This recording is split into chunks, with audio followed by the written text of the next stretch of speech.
Hey guys, so today I am filming a video that I've been looking forward to filming so much, and it's like my two worlds intertwined, which is food and fitness, or like living a healthy lifestyle. And I'm sorry if I sound a little bit congested. I'm still getting over being sick. I have this nasty, deathly cough.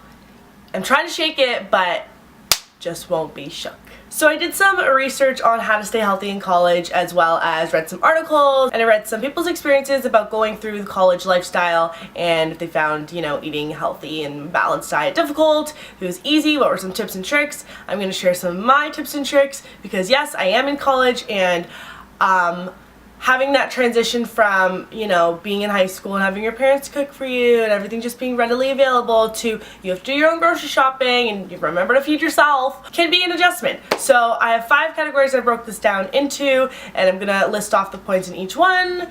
Hopefully that is a good way of organizing this video. If you haven't subscribed to my channel already, don't forget to do that underneath the video below and hit that little bell to get notified every time I upload a new video to the channel so you never miss a video. So the first category is grocery shopping. I feel like I've heard my mom many times in the past when I went grocery shopping with her as a kid kind of dread it, be like, oh, I gotta do groceries again. And I mean, I guess it's different when you're shopping for a family of 5 as opposed to like 1 or 2 people. But honestly, I love the whole process of grocery shopping. I get quite excited when I go to the grocery store. I'm like, oh, it's time to stock up for food for the week. So it's definitely a activity I enjoy doing. I don't know if you'd call that an activity. So the first thing to remain healthy in college is check your fridge. Check what you have, what you go through quickly, what you don't go through very quickly, so you can add to your grocery list what you need, don't need, fresh products, stuff you can put in the freezer, etc. Then the next step you're going to do is write out your grocery list, so you know exactly what you need once you go to the grocery store and you're not making up things or picking up random things that you see on the shelves. You're trying to stick to what you previously wrote on your grocery list before you left the house. So whether it's the notes app on your phone or you have an actual little piece of paper, I know my mom's very traditional old school, has a piece of paper and has everything written down on the back and front. I personally have it on my notes app, and I have it categorized like, grains, meat, condiments, random. So I kind of know as soon as I go into the grocery store, I hit the produce section first. That's first on my list. I don't have to go backwards. So at the grocery store, I can just kind of follow the flow as well as the food groups. You basically want to make sure you're covering all your bases so you don't forget that one thing at the grocery store that you actually really needed. Another tip I'm going to say is you can add a dessert or a snack to your grocery list. If you want to live a balanced lifestyle, it's okay to give yourself that treat at the end of the week. So whether it's your favorite cookies that are on sale or your favorite froyo or ice cream, that's okay. You can pick up something. I just don't fill your whole cart with, 2 for $5 President's Choice cookies. Another thing I want to mention is there's this app called Flip, and one of my friends actually told me about this, and with this app it tells you the coupons and deals and the lowest prices for certain food products that are in the grocers in your area. So sometimes ahead of time I will look up what meat is on sale, what grocery store. This is a lot more convenient though, I am going to say, when you have a car. I personally don't have my own vehicle at school, so I'm busing and walking a lot of places, so you need to take that into consideration. So let's say the grocery store with the best deals is the furthest away from your house.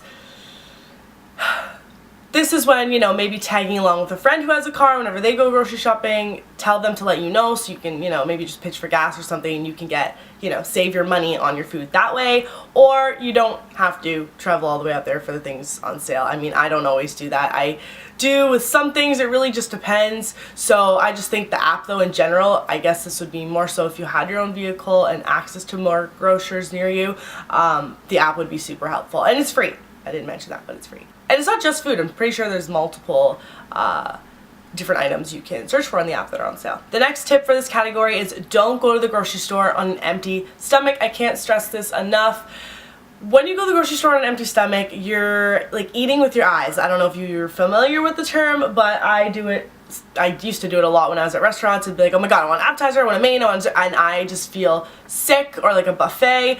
So try to eat something like a meal, I at least do, before I go to the grocery store, so you're not filling up your whole cart with all this garbage of stuff that you're probably not even really going to get through, and the majority of it is going to be snacks and unhealthy food, as well as you're going to probably go over your budget because you're just throwing in whatever you see on the shelves. The last point for this category would be to find healthier calorie options. So I know that you can use a ton of calories on maple syrup on your waffles on the weekend.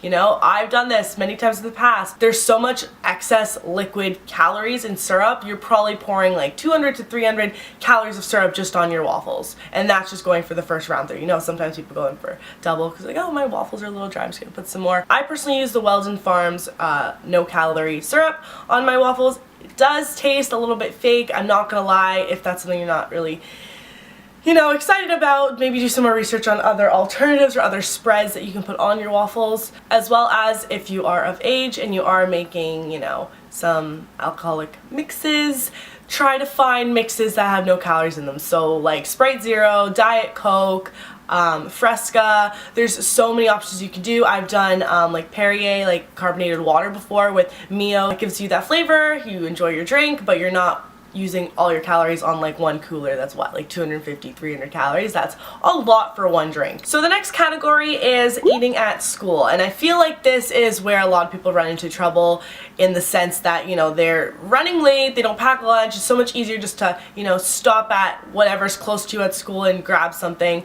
First of all, I'm just gonna go over, there's a long lineups usually at the places in my school, because you know, you're at school peak hours, everyone's in the Tim Hortons line, which is like our coffee shop here in Canada, if you're not aware, and etc. So I would say when you first start going to that college, you know, check out what eateries are around. Are they healthy? Are they not healthy? Do you have a Subway? Do you have a McDonald's? Do you have a Starbucks, you know, who has a lot of almond milk and coconut milk, has all these milk alternatives? Or do you just have, you know, a Tim Hortons that doesn't have all those milk alternatives? Because that stuff makes all the difference.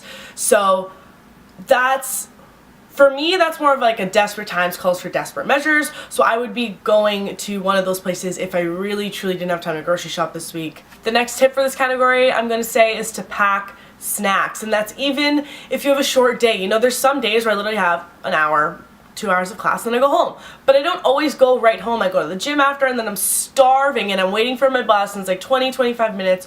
Or, you know, I finish at like 12:45 in the afternoon. I'm like, okay, perfect, it's lunchtime. But I'm going grocery shopping right after class and then coming home. So that's easily another like hour and a half that you're using out and about. So, you know, instead of grabbing something in the grocery store while you're grocery shopping, just pack yourself something so you can eat, you know, while you're grocery shopping or like while you're waiting for the bus. I'm telling you, it's a lifesaver even if you don't think you need it. It's so much easier to just have that apple, that small snack in your bag, than being like, darn, I should have packed something. So something I always keep on hand is either an apple, some grapes, or a protein bar. This point doesn't specifically relate to the topic, but I just want to throw out there that a bunch of grocery stores, at least where I live, in my student town, have 10% off for students on a certain day. So ours is Tuesdays, and you just have to show them your student card and you get 10% off all your groceries. I know that's not a ton, but when you're grocery shopping every week and you know you're paying the bills yourself, it really does add up. So Tuesdays is really good because it's still the start of the week. It'd be harder if it was later in the week because it's like, okay, I'm gonna buy groceries when I need to buy groceries. I'm not just gonna wait for the deal because it is only 10%. But I try to line up my weeks every week so I'm grocery shopping on Tuesdays. I wasn't quite sure where to place this point as to what category, and it's just coffee and sugary drinks. I love coffee. Coffee is like my life.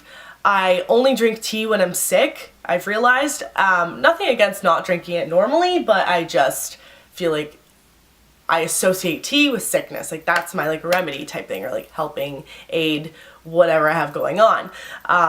I love coffee. I have it every single early morning I have, or if I know I have a lot of stuff to do that day and I'm trying to be super productive.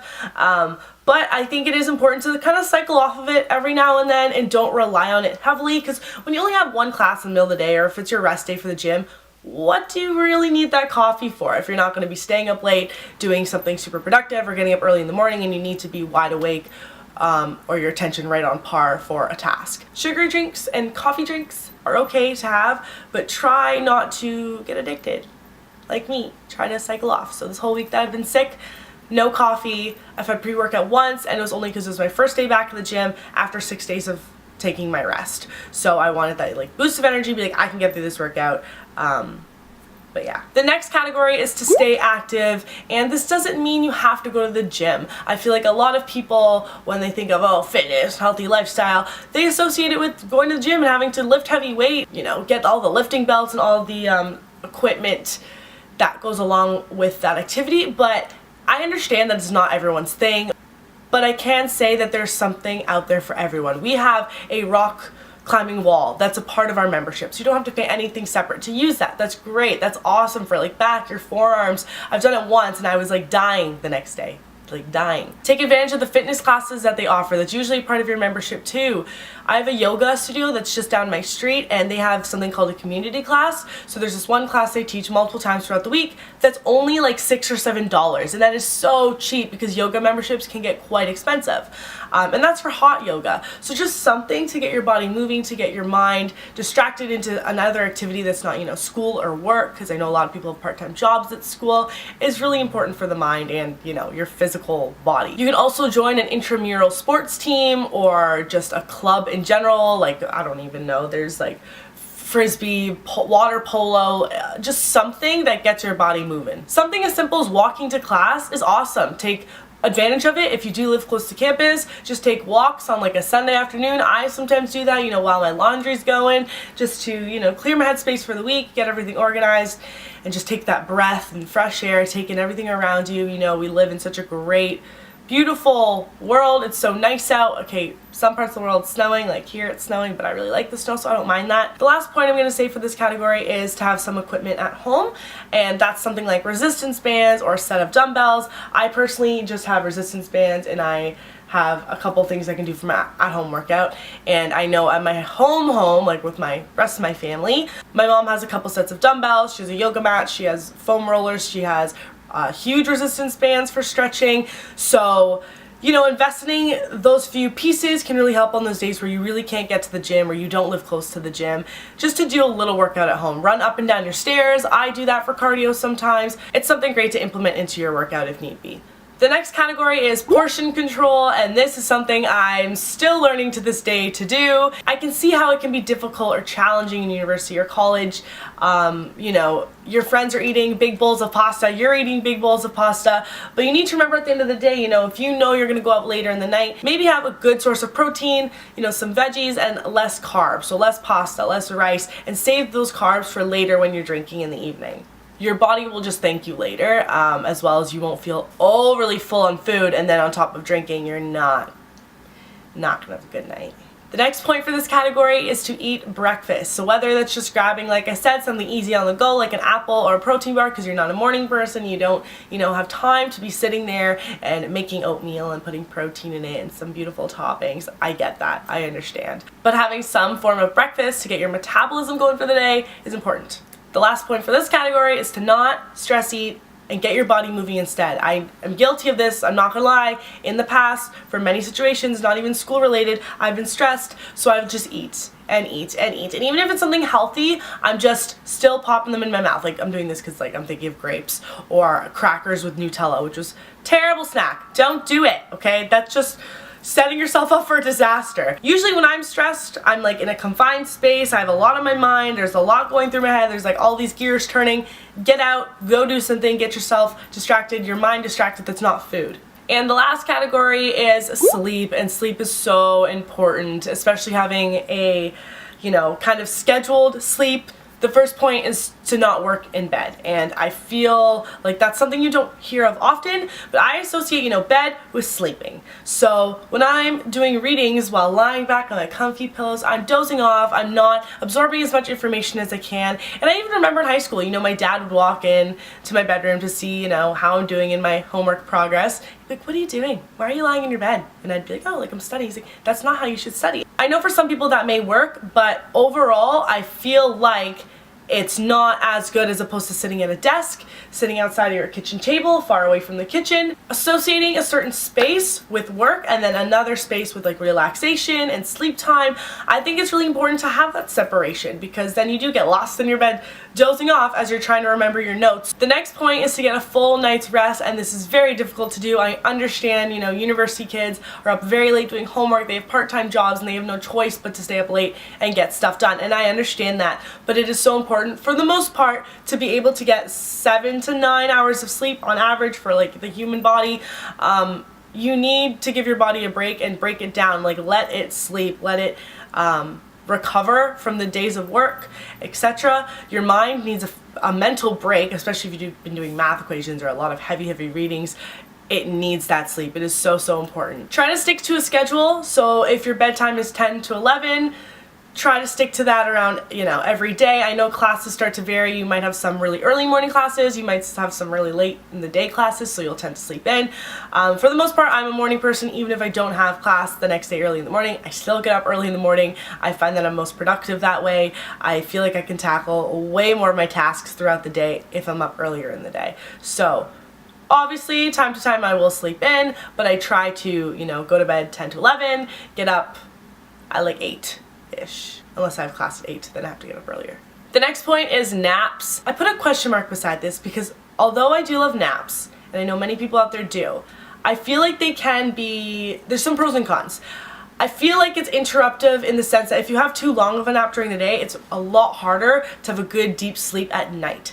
So the only times I've really had a nap is if I had to get up for, it's so funny to say, like a 5 a.m. shift. I work as a lifeguard, so when I'm at the pool from like 5 to 8, it's only a few hours.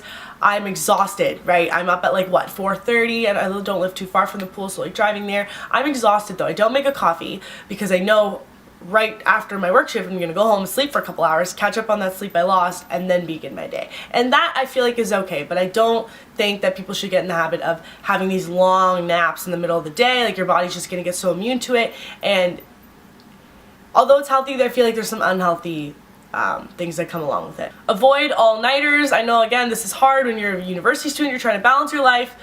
Do your best to manage and plan your time so you're not spending all hours of the night up reading your notes and studying. You're probably not absorbing as much information and aren't as fresh as when you first started studying. So please just take that into some consideration. And the last point is to avoid drinking and eating before bed. And I'm still guilty of this because I do it, but I try not to eat past 9, and I know that's still really late. I've read a lot online that you shouldn't be eating or drinking after like 6 or 7, but you know, with my schedule, I'm usually not done eating till about 9, and that's okay. If I go to bed to 10, 11, it gives me time to digest. You just don't want to go to bed with a full stomach. I mean, I don't know if this is scientifically proven. I personally feel very full and uncomfortable as I'm sleeping in the morning. It just doesn't feel as good as if you ate a little bit earlier in the night and then gave your body, you know, that time to break the food down so you can go to bed and have a good sleep. I hope you guys enjoyed this video. I had so much fun filming it. It took me a little while to come up with all these points, and you know, a lot of it was personal experience, so I feel like some people hopefully can relate to the points. Give this video a thumbs up if you like the college series. I definitely can't wait to film more. I have another video that I'm thinking of filming with like first year eating in dining halls and cafeteria type style stuff, because I did live in a dorm for a little bit last year, so I feel like my experience might help some of you. Let me know if that's a video you guys would be interested in. I will see you guys in my next video. Bye.